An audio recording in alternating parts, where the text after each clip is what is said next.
gasket guys, kasi sisingaw yan, delikado guys, baka sumabog. Magamit man natin, bigla namang yung apoy lumabas. So ayan guys, yun swak na swak, diba guys? So mas maganda kung baligtad guys.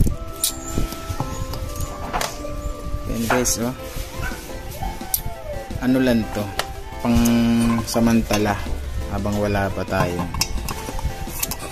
Tingin natin yung bawat paligid guys. Ayan. Wala tayong gasket na nabilan dito guys, kaya samantala lang ito. Kaya ayusin lang natin. Ayan guys,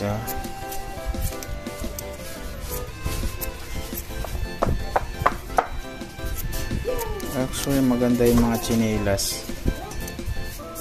Ang purpose lang naman